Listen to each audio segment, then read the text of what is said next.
ওলাই আহিছে প্ৰতিবাদ কৰিবলৈ মন্ত্ৰী জয়ন্ত মল্ল বৰুৱা গোলাঘাটত মুখ্যমন্ত্ৰীৰ কনভয়লৈ বটল নিক্ষেপ কৰা ঘটনাক লৈ নলবাৰীত প্ৰতিবাদ সাব্যস্ত কৰিছে মন্ত্ৰী জয়ন্ত মল্ল বৰুৱাই কংগ্ৰেছৰ বিৰুদ্ধে উত্তাল প্ৰতিবাদ সাব্যস্ত কৰিছে নলবাৰীত এই প্ৰতিবাদী কাৰ্যসূচী ৰূপায়ণ কৰিছে বিজেপিয়ে গোলাঘাটত মুখ্যমন্ত্ৰীৰ কনভয়লৈ বটল নিক্ষেপ কৰা কাৰ্যৰ বিৰুদ্ধে মন্ত্ৰী জয়ন্ত মল্ল বৰুৱাই হুংকাৰ দিছে নলবাৰীৰ পৰা এনেদৰে নলবাৰীত প্ৰতিবাদী কাৰ্যসূচী আজিৰ দিনটোত ৰূপায়ণ কৰিছে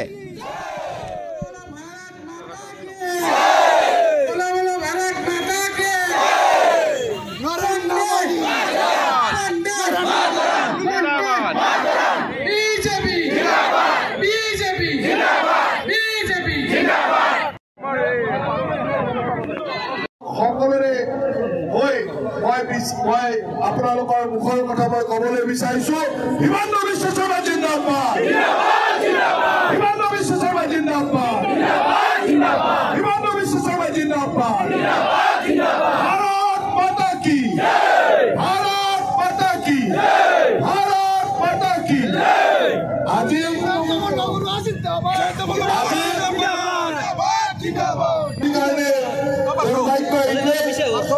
আজি অসমত এনেকুৱা পৰিৱেশ হৈছে যে বিৰোধী দলসমূহে যিবিলাক কথা লৈ পেলাই আজি ৰাইজৰ মাজত ইছ্যু পেলাব বিচাৰিছে তেওঁলোকে নিজৰ ইতিহাস চোৱা উচিত নিজৰ ইতিহাসত কংগ্ৰেছ দলৰ ইতিহাসত গণতন্ত্ৰ কেনেকৈ ধ্বংস কৰিছিল যোৱা 25 তাৰিখে আমি কলা দিৱসৰ জৰিয়তে সেই কথাবিলাকক ৰাইজক জনাই দিছো ইন্দিৰা গান্ধীৰ নেতৃত্বত গণতন্ত্ৰক কেনেদৰে ভৰিৰে মোহাৰি পেলোৱা হৈছিল সেই কথা আপোনালোকে সকলোৱে দেখিছে সেই কংগ্ৰেছ দলে আজি অসমতো গণতন্ত্ৰ ধ্বংস কৰিবৰ কাৰণে এই ধৰণৰ কাম কৰিবলৈ উঠি পৰি লাগিছে গতিকে আমাৰ দায়িত্ব হ'ল যে ইয়াৰ যোগ্য প্ৰত্যুত্তৰ দিয়া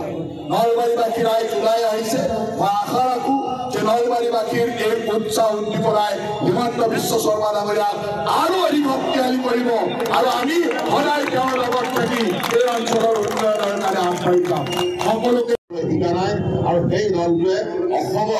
অসমৰ শাসনভাৰ হাতত লোৱাৰ পৰিকল্পনা কৰে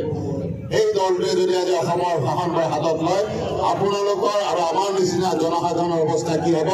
এই কথা ৰাইজে চিন্তা কৰাৰ সময় হৈছে কাৰণ মাননীয় মুখ্যমন্ত্ৰীগৰাকীক তেখেতসকলে সন্মান কৰিব নাজানে দল যিয়ে নহওক কিন্তু মুখ্যমন্ত্ৰীয়ে অসমৰ সৰ্বতো প্ৰকাৰৰ সকলো জনসাধাৰণৰ মুখ্যমন্ত্ৰী সকলো অভিভাৱক সেইসকল ব্যক্তিক সেইজন ব্যক্তিক সন্মান কৰিব নজনা দলটোক আমি ভাৰতীয় জনতা পাৰ্টী নলবাৰী জিলা সমিতিৰ ফালৰ পৰা আমি গৰিহণা জনাইছো আৰু সেই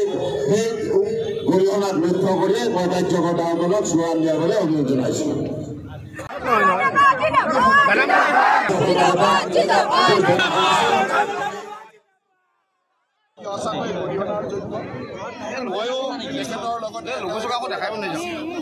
আৰু গোলাঘাটত তেখেতসকলে কংগ্ৰেছ ভৱনত আহি গৈছে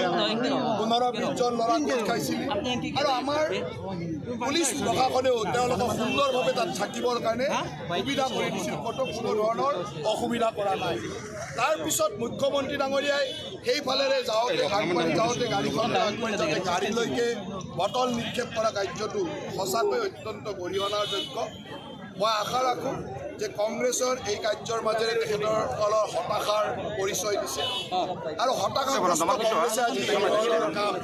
উন্মাদৰ দৰে বলীয়া হৈ এই ধৰণৰ কাম কৰিছে মই আশা ৰাখোঁ যে ভগৱানে যাতে অসমত এই ধৰণৰ অপসংস্কৃতি লৈ নাহে অসমৰ ৰাইজে বিচাৰে এখন শান্তিৰ অসম উন্নয়নৰ অসম আজি